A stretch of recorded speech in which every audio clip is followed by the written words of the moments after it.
가끔씩은 여러분들보다 제가 더 많은 은혜를 누릴 때가 있습니다. 오늘 본문을 일반적으로 기도하시는 분들은 본문을 물어보십니다. 목사님 다음 말씀이 어디쯤입니까? 이렇게 묻게 되는데 개인적으로 우리 구인함 집사님 기도를 준비해 주시는데 오늘 제가 큰 은혜를 받은 것 같아요. 참 감사합니다. 교회가 하나님의 진리의 말씀으로 문을 열고 시작이 되면 수없이 많은 반대하는 사람들이 일어나게 돼요.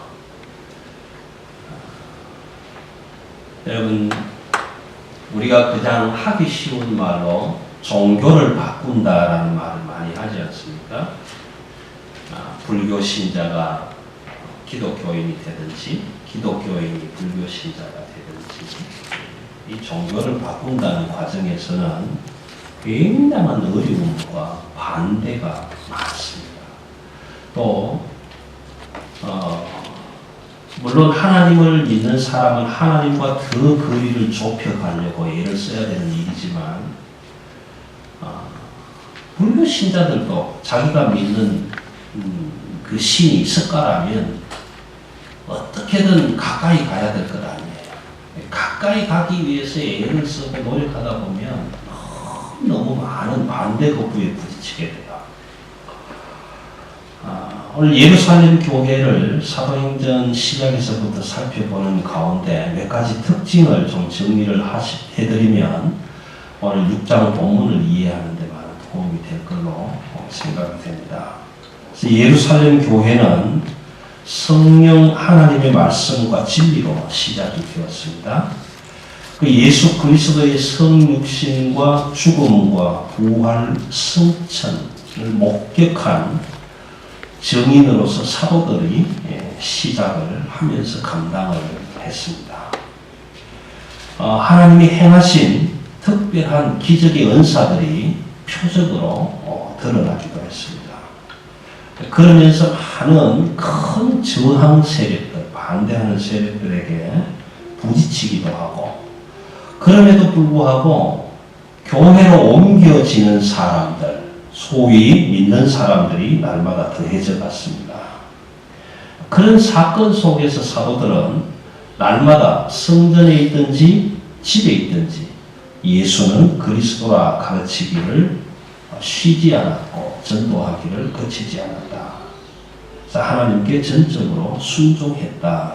이 예루살렘 교회의 특징이 그렇습니다. 5장 42절 마지막 말씀에 보면 그들이 예수는 그리스도라 가르치고 전도하기를 쉬지 않았다라고 마무리를 하는데 6장 1절에 시작하면서 그 결과를 이야기합니다. 그때의 제자의 수가 더 많아졌다. 제자의 수가 많아졌다는 의미는 성도들이 많아졌다는 얘기예요. 사도들의 말씀을 듣고 가르침을 받아서 교회로 옮겨온 사람들, 나도 이제 하나님의 말씀을 따라야 살아야 되겠다 이런 말씀을 사모하는 사람들이 많아졌다는 거예요. 교회가 부흥하고 성장하면 참 좋아요. 기분이 좋아요. 저희 교회도 여기 다 가득 차면 약 한 200명 정도 들어갈 수 있는데 한 200명이 가득 차고 밖에도 나가고 그러면 참 기분이 좋겠죠. 모든 교회가 그럴 거예요. 그런데 교회가 부흥하고 성장하면서 예루살렘 교회에 문제가 하나 생겼다라고 성경은 기록합니다.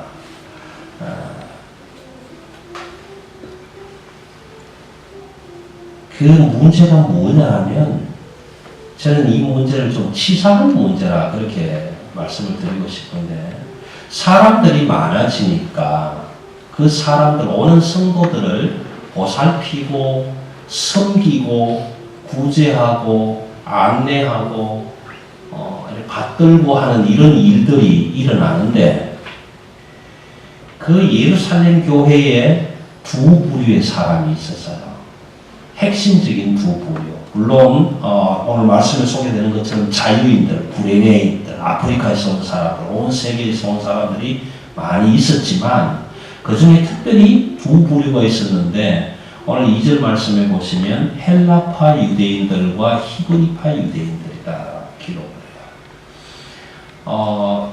이 두 파를 좀 설명을 쉽게 해드리면 오늘 교회적인 현실로 말씀을 드리면 교회가 처음 시작될 때 개척에 동참했던 멤버들, 우리는 개척할 때 함께 있었다라는 멤버들이 히브리파 사람들이에요.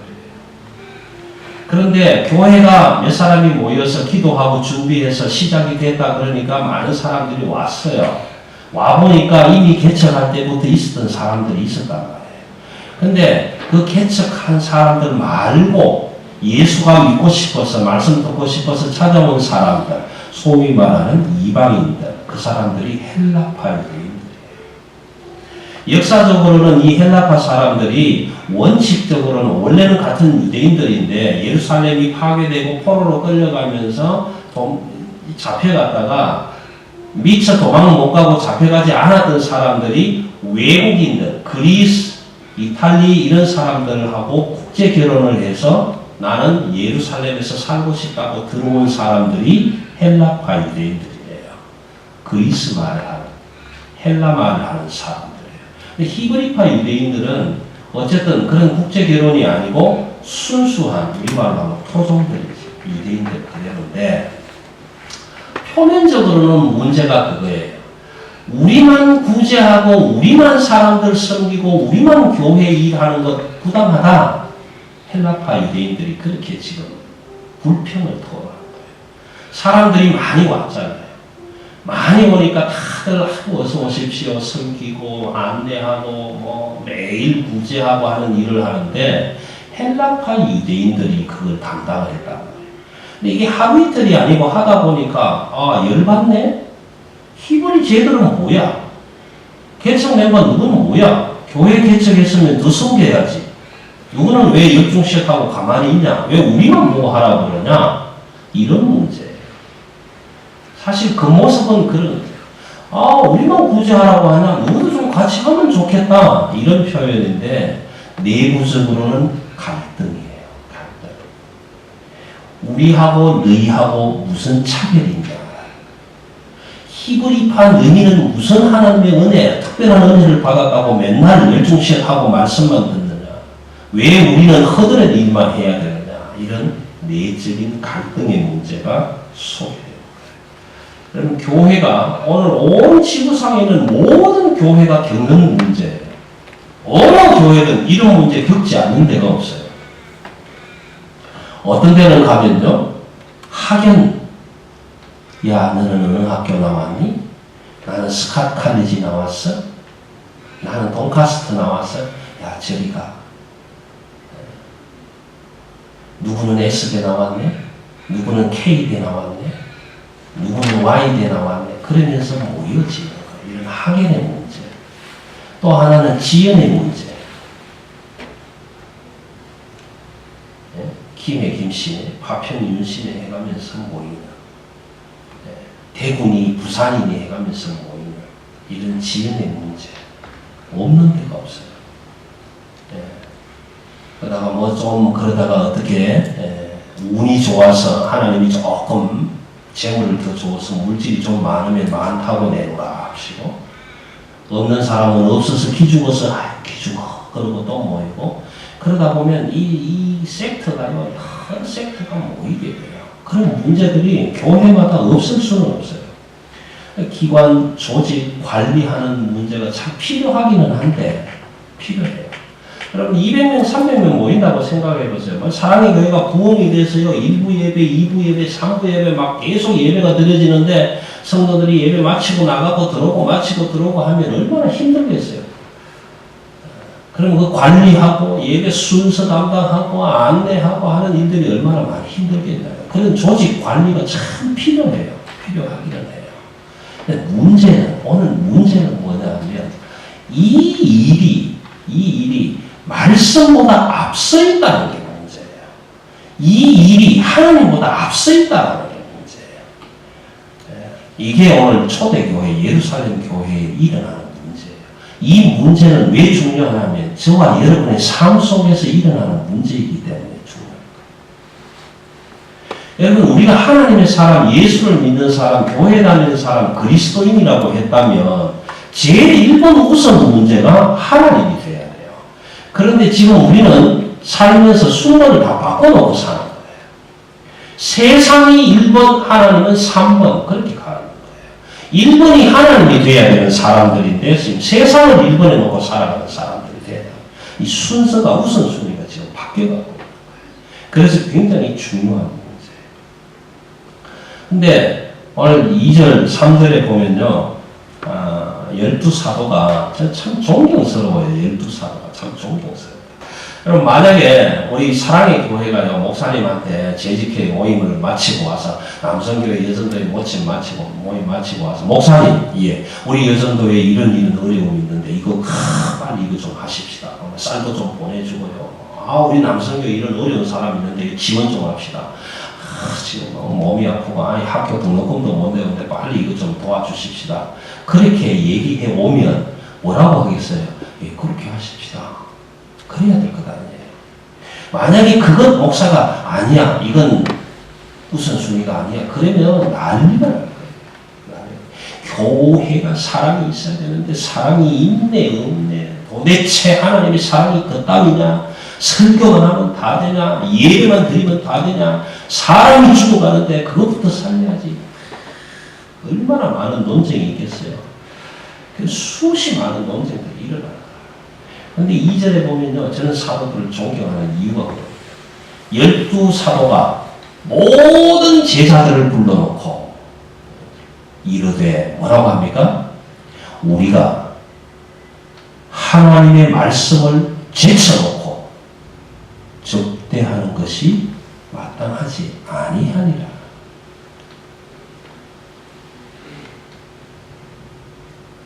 하나님의 말씀을 제쳐놓고 적대만 하는 것이 마땅하지 아니하다.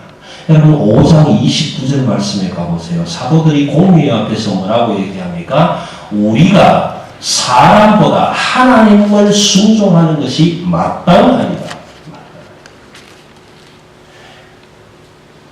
사도들의 확고한 부동은 이거예요. 교회가 구제하는 일, 봉사하는 일, 섬기는 일, 불쌍한 사람 도와주는 일, 기관에 전도비 보내고 어디에 구제비 보내고 굉장히 중요해요. 반드시 해야 되는 일이에요. 그런데 문제는 뭐냐 하면 그 문제가 하나님보다 앞서 있다. 이게 문제야. 하나님의 말씀은 뒤로 제껴놓고 구제하고 이게 문제다. 근데 사도들이 뭐라고 합니까? 우선순위를 딱 바로 잡아주잖아요. 하나님의 말씀을 제쳐놓고 구제하는 일을 한다는 것은 잘못된 것이다. 순서를 바로 잡아주는 거예요. 여러분, 교회의 순서는 하나님이 일부입니다. 하나님이 일부. 저와 여러분이 그리스도인이라면, 저와 여러분이 진짜 내가 예수 믿는 사람이라고 스스로 입술을 열어서 고백할 수 있는 사람들이라면 1번은 하나님의 말씀이 우선이에요. 근데 아직도 그렇게 되지 못하고 있다는 것은 저와 여러분이 온전한 그리스도인이 못 되었다는 것입니다. 이것이 굉장히 중요한 초대교회의 문제였습니다. 4절에 보면 사도들이 그래요. 그러면 이 일을 위해서 사람들을 좀 뽑자. 여기에 우리 직제가 나옵니다. 여기 재직들이 그렇게 해서 뽑히는 하나님의 사람들, 하나님의 일꾼들입니다. 그래서 교회를 관리하고 섬기고 구제하고 말씀 전하고 여러 가지 일들을 돌아보아주는, 그래서 우리 집사님들은 성령이 충만한 사람들, 하나님의 일을 잘 감당할 수 있는 사람들로 뽑혀서 하나님의 일을 우선적으로 감당해 나가시는 분들이 교회의 직분자들입니다.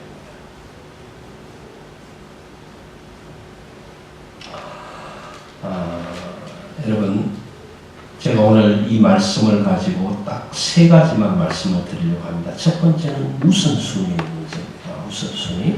이 우선순위를 저와 여러분이 과연 정말 하나님을 우선으로 놓을 수 있느냐. 며칠 전에 어떤 분이 하나님은 3등이라고 저한테 말씀을 해주셨어요. 3등.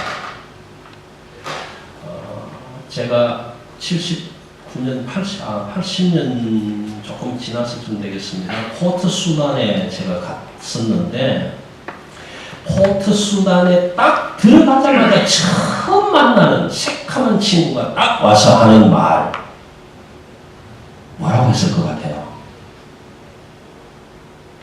김일성 넘버원 전투가 하는 것 같아. 야, 그게 무슨 소리냐? 김일성은 먹을 거 많이 줘야 돼.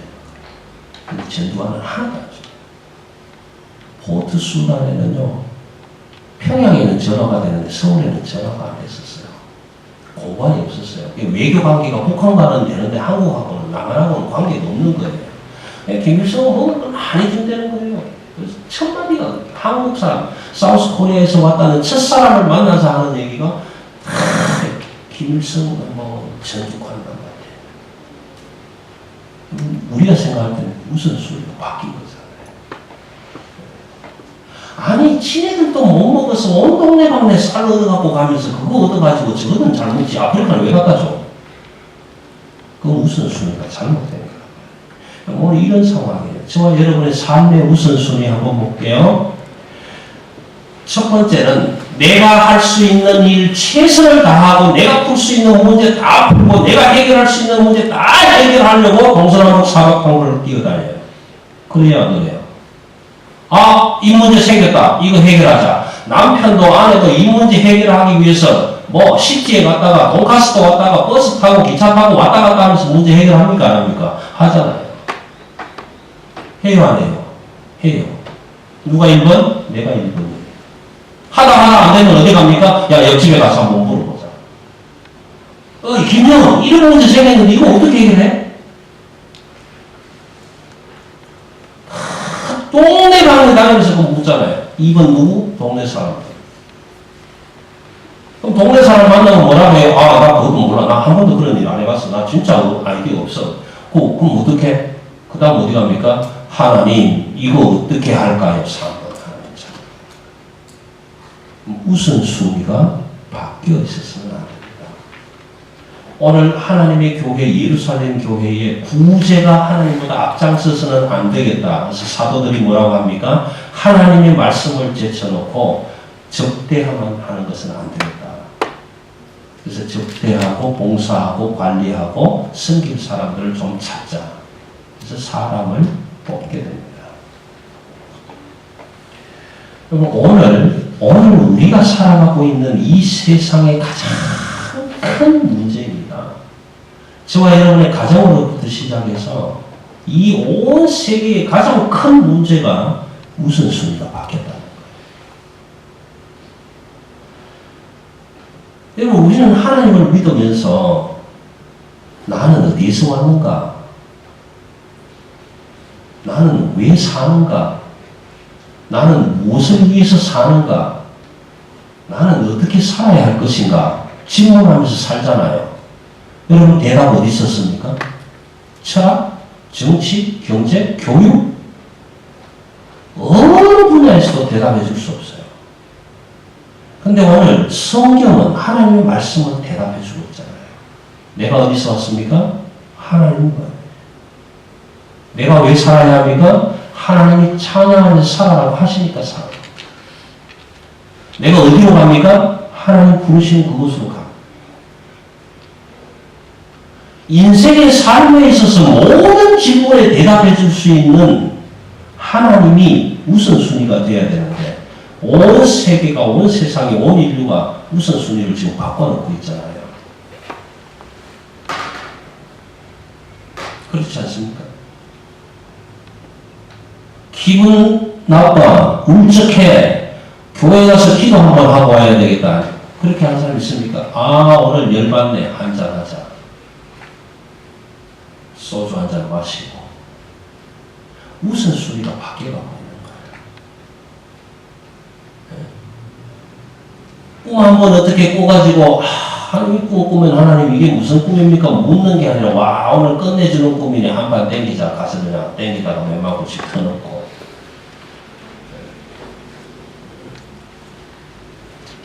그럼 제가 아는 분들 중에도 많아요. 너무 많아요. 멜번의 한인사회도 너무 많아요.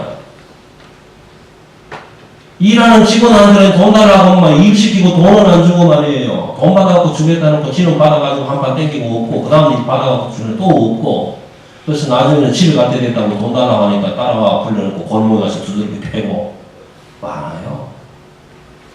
우선순위가 바뀌어요. 오늘 예루살렘 교회의 우선순위가 여러분, 만약에 사도들이 야 큰일 났다. 성도들이 300명, 500명 모였는데 구제하는 거 이거 자꾸 얘기하는데 하지 마라 하면 이게 쫓겨가면 어떡하냐? 목사가 구제하자고 했는데 못하게 하면 장로님을 쫓아와서 여보시오 당신 그냥 그만두세요. 그럼 쫓겨나면 어떡하냐? 그런 생각이 들어서 야 말씀은 뒤로 제껴놓고 구제부터 하자. 사도들이 그랬다면 만약에 그랬다면 오늘 이 교회는 없습니다. 왜 그런지 아세요? 기독교, 교회, 복음은 하나님께로부터 나온 것이기 때문에 그렇습니다. 하나님께로부터 나온 복음, 하나님께로부터 나온 교회, 하나님께로부터 시작된 기독교가 하나님을 우선순위에 대우세우지 않으라고 사람을 우선순위에 내세웠다면 그 교회는 핍박을 받고 환난을 받고 어려움을 받고 고통을 당했을 때 교회는 문 닫았다고요. 다 없어졌다고요. 어느 사람이 오늘 이 중에 어느 누구가 나의 어려운 문제를 해결해 줄 수 있겠냐면 없어요. 그래서 교회는 우선순위를 바로 가야 됩니다. 우선순위는 하나님이 우선순위입니다. 그래서 오늘 사도들이 교회의 우선순위를 정말 너무너무 멋있게 잘 못하지만 원더풀하게 정리해 주잖아요. 하나님이 우선순위예요. 너무너무 멋지게 정리해 줘. 여러분 하나님이 우선순위가 된다는 것은 이런 의미가 있습니다.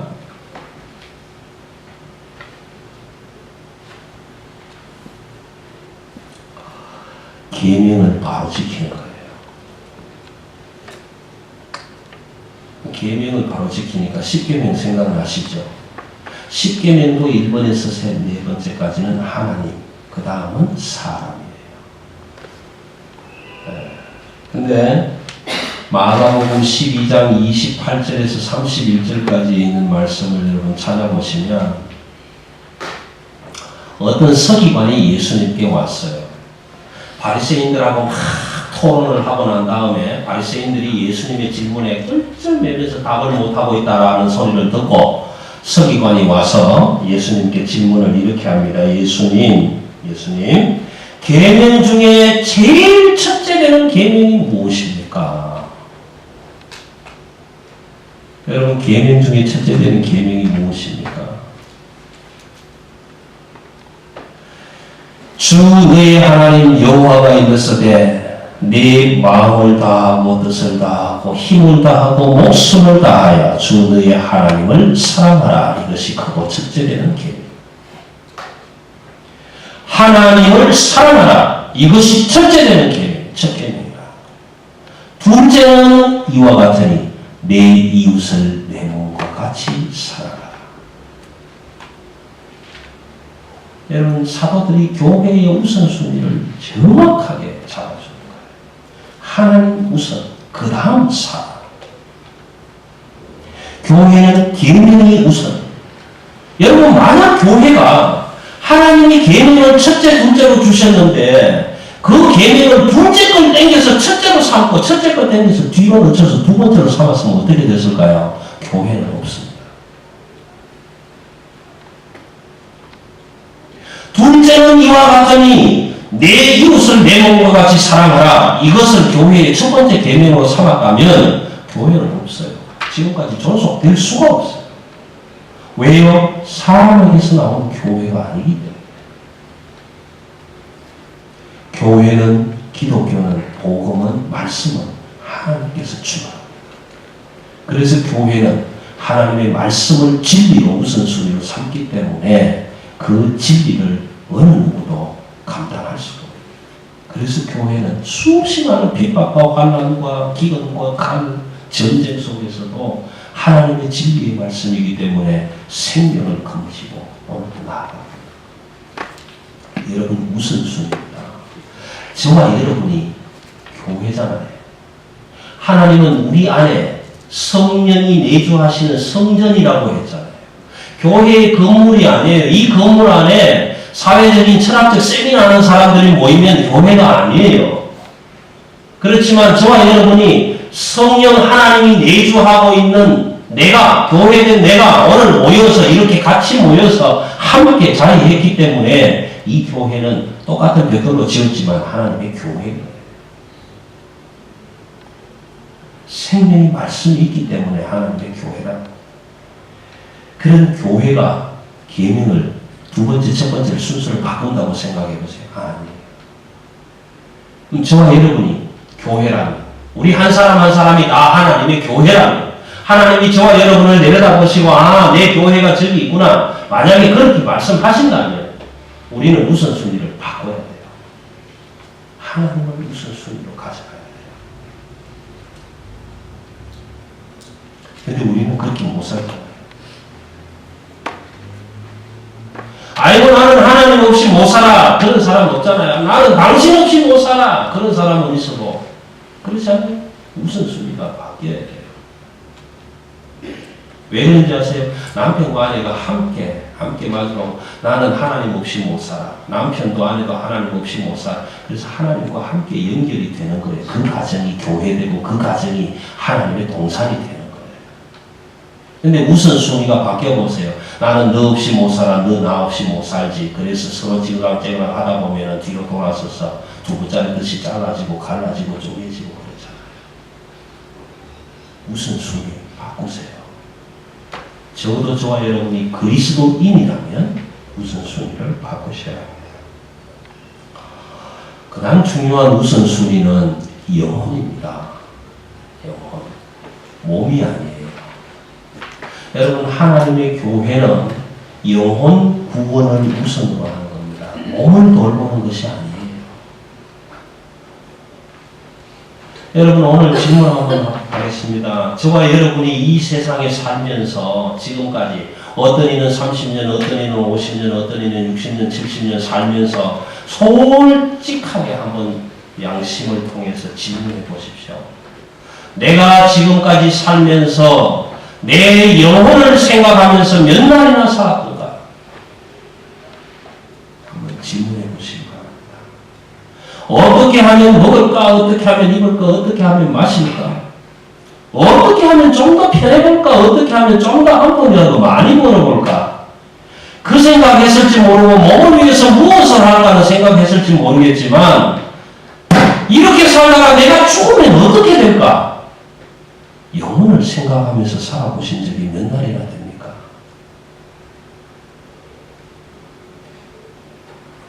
여러분 우리가 29,200일을 살아야 되는데 29,200일 동안에 과연 내 영혼이 이렇게 살다가 어떻게 될까? 하나님 앞에 정말 불려간다면 내 영혼이 어떻게 될까? 생각하면서 산 날이 몇 날 되는 70만 800시간 중에 몇 시간 돼요? 여러분 우선순위 바꾸셔야 됩니다. 왜 그런지 아십니까?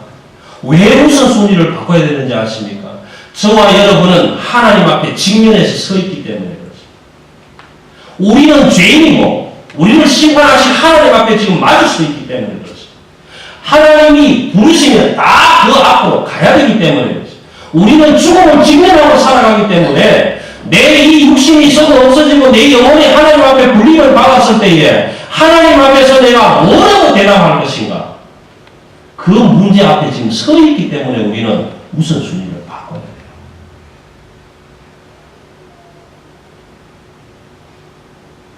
네가 범사에 잘 되는 것 같이 내 영혼이 잘 되기를 원해. 여러분 범사에 잘 되는 것이 내 몸만 잘 되는 게 아니에요. 내 영혼이 하나님 앞에서.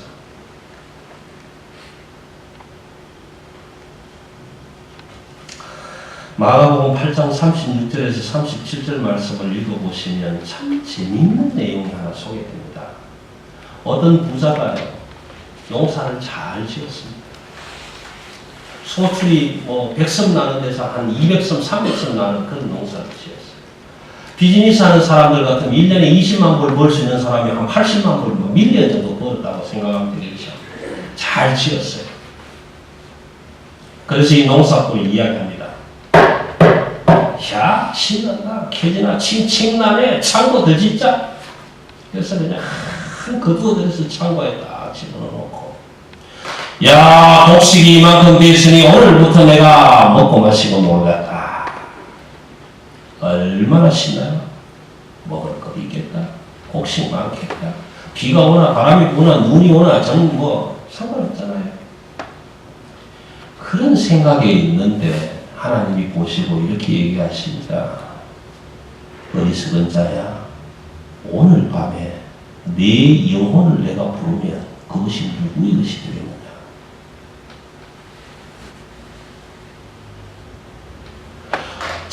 잠깐 있을 시간, 70만 800시간, 29,200일, 잘해야 80년, 90년 사는 이 세상에 있으면서 내 몸을 위해서 무엇을 먹을까, 무엇을 입을까, 사기치고 거짓말하고 속이고 해서 내가 끌어모아놨는데 오늘 밤에 내 영혼을 찾으면 그것이 누구의 것이 되겠느냐고 물으시는 하나님 앞에 우리는 다 서 있단 말이에요.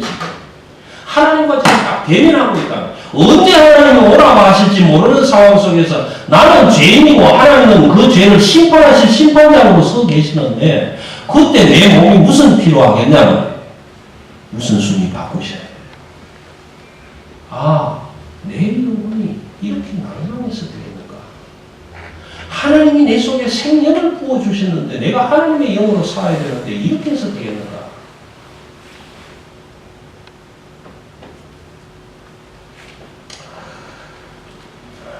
이 말씀 준비하면서 하나님이 언제 그렇게 쓰실지는 모르겠지만 제가 지금 랩 가사를 좀 만들어보려고 생각을 해요. 랩 가사를 만들고 누가 어느 교회에서 혹시나 부흥회를 좀 해달라고 오라고 부르신다면 가서 부흥회를 좀 할 때 써볼까 싶어서 지금 랩 가사를 만드는데 생각이 안 나요. 인사동 이태원 오가면서 만난 사람들 예수 믿고 구원받았고 건건했더니 그들은 좋아서 극장으로 갔네, 가발으로 갔네, 술집으로 갔네, 아무도 안 듣네. 그러다가 뒤에다가 술 마시고 장구치면 죄만 짓다가 오늘 밤 죽으면 어찌하리요. 유황불이 펄펄 끓는 지옥에서 이를 가진 슬피 울면 있으리라. 혼자 막 그러고 지금 있어요. 하나님이 언제 쓰실지 모르겠지만 여러분 무슨 순위 바꾸셔야 됩니다.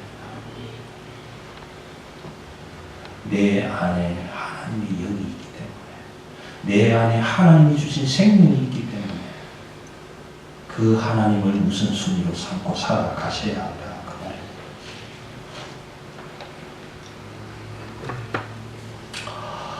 그 우선순위가 결정이 되니까 사도들은 말씀을 전하잖아요. 말씀.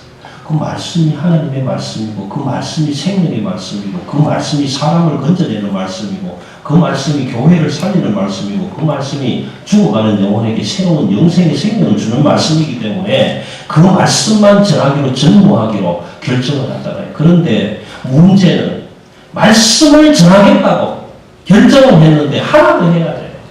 뭐냐 하면 기도해야 돼요. 기도해야 돼요. 말씀과 기도가 함께 같이 가요. 왜 그런지 아세요? 기도 외에는 아무런 능력을 받을 수가 없어요.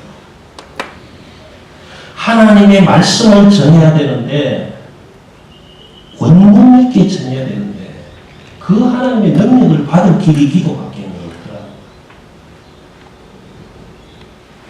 이 말씀이 하나님의 말씀이 기도로 꽉 감싸져 있어야 돼요. 그래서 그 말씀이 나갈 때 기도의 능력이 함께 나가서 하나님의 성령의 권능이 충만함으로 인해서 그 말씀이 전해질 때에 디모데후서 3장 16절에 말씀한 것처럼 그 말씀이 히브리서 4장 12절에서 말씀한 것처럼 그 말씀이 우리의 심령과 골수를 찢어 쪼개고 생각과 마음까지도 바꾸게 하는 그런 능력이 있게 됩니다. 기도 교육하기에 하나님의 의로운 일을 행하기에 힘이 되고 능력이 되는 말씀이 되는 거예요. 말씀을 전하되 기도가 함께 어우러져야 돼요. 여러분 말씀만 하다 보면 문자주의가 됩니다. 성경에 이렇게 써놨는데 목사님 성경에 담배 피우지 말란 말 어디 있어요? 문자주의가 돼요. 문자주의가 되는 경우를 한 예를 제가 보여드릴 거예요. 그리스도인이 아침에 출근을 해야 되는데 늦잠 자서 준비가 덜 됐네. 오늘 아침에도 말씀을 읽고 가야지, 묵상하고 가야지. 당연히 그래야지. 나는 하나님의 사람이니까.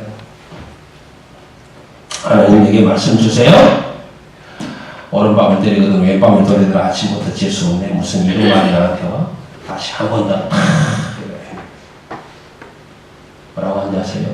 가르다가 나가서 몸에 죽었다. 이게 뭐야? 집중하여 하나님 30판입니다. 한 번만 더 할게요. 하나님 내게 말씀 주세요. 편 가서 누도 이와 같이 하라. 그리고 성경 탁 덮으면서 오늘은 말씀 안 해. 말씀 문자주의로 가면 이렇게 됩니다. 근데 기도만 하는 사람. 말씀은 필요 없어. 말씀이 무슨 필요 없어요. 기도하시면 하나님이 능력 주시고, 기도하시면 하나님이 들어주시고, 기도하시면 하나님이 응답 주시고, 기도하시면 하나님이 완성 다 주시고. 말씀 필요 없어요. 기도. 그러면요, 기도하는 사람 눈에 얼른 아무것도 안 보이면 기도 안 되는 거예요. 신비주의로 가는 거예요. 기도하면 뭐가 막 보여야 돼요. 그런데 뭐가 막 보였는데 그게 어느 말씀인지 기억이 안 나요. 그건 아무것도 아니에요. 여러분 말씀과 기도가 함께 가야 됩니다. 말씀으로 환상을 보고 비전을 받고 말씀으로 꿈을 꾸게 되면 그 말씀 속에서 하나님이 주시는 응답으로 기도해요. 그래서 말씀과 기도가 함께 가야 됩니다. 그것이 우선순위가 되어야 됩니다. 이 사도들이 기도합니다. 왜? 약하니까. 사도는 알잖아요. 우리도 알잖아요. 베드로, 요한, 야고보 다 알잖아요. 성경이 뭐라고 합니까? 그들이 학문 없는 범인인 줄 알고 가방끈이 짧은 사람인 줄 알고 사도들도 아는 거예요. 자기네들이 부족한 것을 알아요. 다리에 있어서 말씀 전할 수 있는 자격이 없다는 거 알아요. 그러니까 기도하는 거예요. 왜? 부족하니까. 하나님 나는 자신 없어요. 그런데 어떻게 해요? 하나니까 하기는 해요. 하나님 능력 주세요. 기도할 수밖에 없는 거예요. 그 대표적인 예가 스데반입니다. 그래서 오늘 제가 두 번째까지 말씀을 드렸습니다. 첫 번째는 우선순위를 바라보십시오. 그 우선순위는 하나님이고 말씀이고 기도입니다. 그 우선순위로 살아간 사람 중에 특별한 사람 스데반 마지막에 소개합니다. 스데반이 성령과 권능이 충만해서 8절 말씀. 성령과 권능이 충만했다는 얘기는 무슨 얘기입니까? 거꾸로 가면 기도했다는 얘기입니다. 성도들이 오순절에 다락방에 모여서 거기를 떠나지 말고 기도하고 있으라. 10일 동안 기도할 때 하나님께서 보혜사 성령을 허락해 주셨어요. 성령의 충만함을 받고 나니까 보이는 게 없잖아요. 나가서 복음을 전했습니다. 그러다가 그냥 같이 기도하고 별짓을 다 당했죠. 근데 오늘 스데반이 딱 소개되는 첫 줄에서 성령과 은혜와 권능이 충만 기도 많이 하신 분이라는 얘기입니다. 기도를 많이 여러분 하나님의 말씀을 읽고 듣고 묵상하시면서 기도하셔야 됩니다. 하나님 오늘 이 말씀이 너무 모르겠습니다. 무슨 말인지. 그런데 목사님은 자꾸만 말씀하는데 도저히 감도 안 잡히고 이해가 안 갑니다. 그러나 하나님 이 말씀을 내게 주셨으니 깨닫게 하는 은혜도 주십시오. 이렇게 기도하셔야 돼요. 기도하셔야 돼요. 그래서 이 사도 스데반이라는 사도의 마지막 내용이 10절에 가면 나옵니다. 10절에 가면 지혜와 성령으로 말함을 그들이 능히 당하지 못하며 스데반이라는 사람이 교회의 대표로 왔는데 11절부터 14절까지 있는 말씀은 그 사람들을 반대하는, 스데반을 믿음의 사람들, 교회의 사람들, 기독교인들, 그리스도인들을 예수 믿으려고 하는 사람들을 반대하는 세력들이 꾸며내는 일이에요. 만들어내는 일이에요. 스데반의 설교가 7장에서 나오게 되는데 어떤 설교를 하느냐 하면 스데반의 설교는 그런 거예요. 나중에 말씀을 드리겠지만 성전도 필요 없다. 제사도 필요 없다. 왜? 예수 그리스도가 우리의 성전이 되시고 우리의 제사장이 되기 때문에 이 구약적인 제사는 필요 없다. 근데 전부 히브리 사람들이 그걸 듣고 나니까 화가 나잖아요. 그래서 이 사람들이 도저히 이렇게 맞붙어서 싸우기는 힘이 딸리니까 사람들을 매수해서 뭐라고 합니까? 저 사람이 성전도 필요 없다고 하더라. 제사도 안 지내도 된다 하더라. 그 말하는 걸 우리가 들었다.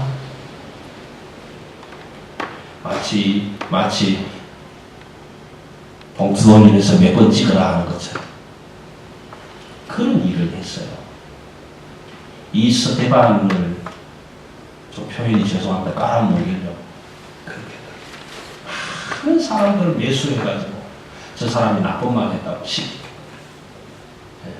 그렇게 시켰는데 그 결과가 어떻게 드러났는고 하니까 10절이라는 것입니다. 스데반이 지혜와 성령으로 말함을 그들이 능히 당하지 못하더라. 배우는 건 없어요. 공부 못했어요. 걱정하지 마세요. 기도하세요. 말씀 묵상하세요. 그리고 하나님 주시는 능력으로 전해보세요. 하나님이 함께 하신다. 그게 우리에게 주신 무슨 수입니까?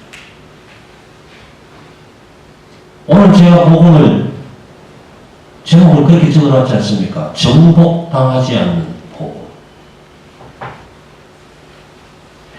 지혜와 능력으로 충만한, 성령의 권능으로 충만한 사람들이 나가서 복음을 전하면 그 복음은 어떤 그 무엇으로도 정복할 수가 없어요. 쓰러뜨릴 수가 없어요. 무너뜨릴 수가 없어요. 그 결과가 드러나 있잖아요. 교회가 지금까지 존재하고 있잖아요. 교회가 사람의 이론, 철학의 이론, 문화, 정치, 경제의 이론을 가지고 지금까지 버틸 수 있었겠습니까? 아니에요. 천만의 말씀. 안 되는 거예요. 그러나 교회는 하나님의 진리의 말씀으로 성령의 능력으로 지금까지 왔기 때문에 그것을 우선순위로 했기 때문에 교회는 지금도 존속할 뿐만 아니라 오고 오는 세대의 앞으로도 하나님이 마지막 날 때까지 하나님의 교회는 영원하게 서 있을 거예요. 왜요? 하나님의 능력이 함께 하시기 때문에. 여러분 S대 안 나와도 돼요. K대 못 나와도 돼요. Y대 안 나와도 된다고요. 기도하고 말씀으로 묵상해서 하나님 내게도 권능을 주십시오.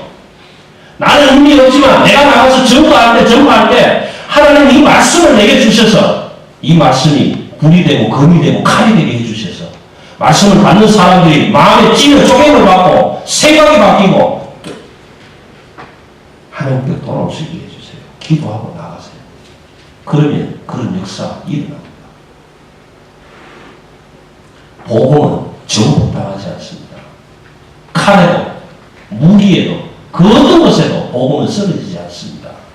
왜요? 복음은 하나님이 우리에게 주시는 구원의 능력이기 때문에. 교회는 이 복음을 진리의 말씀으로 우선순위로 삼았기 때문에 오늘 이 교회가 수없이 많은 질타를 받고 수없이 많은 비난을 받고 수없이 많은 손가락질을 받고 교회의 폐기론까지 나오지만 그럼에도 불구하고 교회가 건재해 나가는 것은 하나님의 진리의 능력의 말씀을 우선으로 삼고 있기 때문에. 여러분, 저와 여러분의 가정이, 저와 여러분의 영혼이 하나님 앞에서 든든히 서 있기를 원하십니까? 그러면 우선순위를 바꾸셔야 합니다. 우리가 잘 알고 있는 존 웨슬리라는 사람이 있습니다. 존 웨슬리. 그 존 웨슬리라는 사람은 영국의 부흥을 주도했던 사람인데요. 그분이 하나님의 말씀을 받고 깨우침을 받고 기도한 내용이 이런 내용입니다. 하나님, 이 말씀의 책을 나에게 주십시오. 이 말씀의 책을 나에게 주십시오. 두 번째, 이 책을 내게 주시고 이 책이 내 책이 되게 해주십시오. 이 말씀이 내 말씀이 되게 해주십시오. 세 번째, 내가 이 책의 주인공이 되게 해주십시오. 여러분, 이 말씀의 책이 다른 사람 게 아니에요. 이 김집사 거 아니고 박집사 거 아니에요. 이건 내 거예요. 내 말씀이에요. 내게 주신 하나님의 책이에요. 내가 이 책의 주인공이에요. 하나님 이 책을, 이 말씀을 내게 주십시오. 내가 이 책의 주인공이 되게 해주십시오. 그럼 그렇게 기도하고 영국이 어려울 때 하나님의 말씀으로 부흥을 주도했던 목사가 존 웨슬리 목사입니다. 그분을 기념한 교회가 지금도 시티에 웨슬리 처치 존재하고 있지 않습니까? 여러분 낮에나 밤에나 가끔씩 주차장으로 이용하시는 그 교회입니다. 그런 우선순위를 바꾸실 수 있기를 바랍니다. 하늘로부터 보내신 성령의 능력으로 모든 믿는 자에게 구원을 베풀어 주시는 그 하나님의 능력의 말씀, 그 말씀은 우리를 죽음에서 생명으로, 영원한 부활 생명으로 이끌어 주시는 하나님의 능력이기 때문에 저와 여러분은, 교회는 앞으로도 이 하나님의 말씀을 우선순위예요.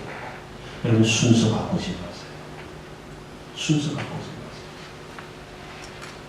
저는 내용을 다 모르지만 여러분 잘 아시죠? 여러분도 내용 다 아시겠지만 3강 5륜 이잖아요. 우리 한국 사람들 얼마나 좋아합니까? 3강 5륜. 여러분들 웃으면서 친구들 만나면 그러지 않습니까? 야, 창문에도 순서가 있어. 어른이 먼저 마시고 아이들 마시고. 그런 순서 바꾸시면 안 돼요. 그리스도인에게 우선순위는 하나님입니다. 그리스도인에게 우선순위는 하나님의 말씀입니다. 그리스도인에게 우선순위는 우리의 영혼 구원이십니다. 이 우선순위가 저와 여러분의 삶 속에서 바뀌지 않고 변하지 않고 끝까지 가서 하나님이 우리를 부르시는 그때에 하나님 앞에서 나는 하나님의 우선순위로 살았습니다. 고백할 수 있는 그런 그리스도인 다 되시기를 주님의 이름으로 기원합니다.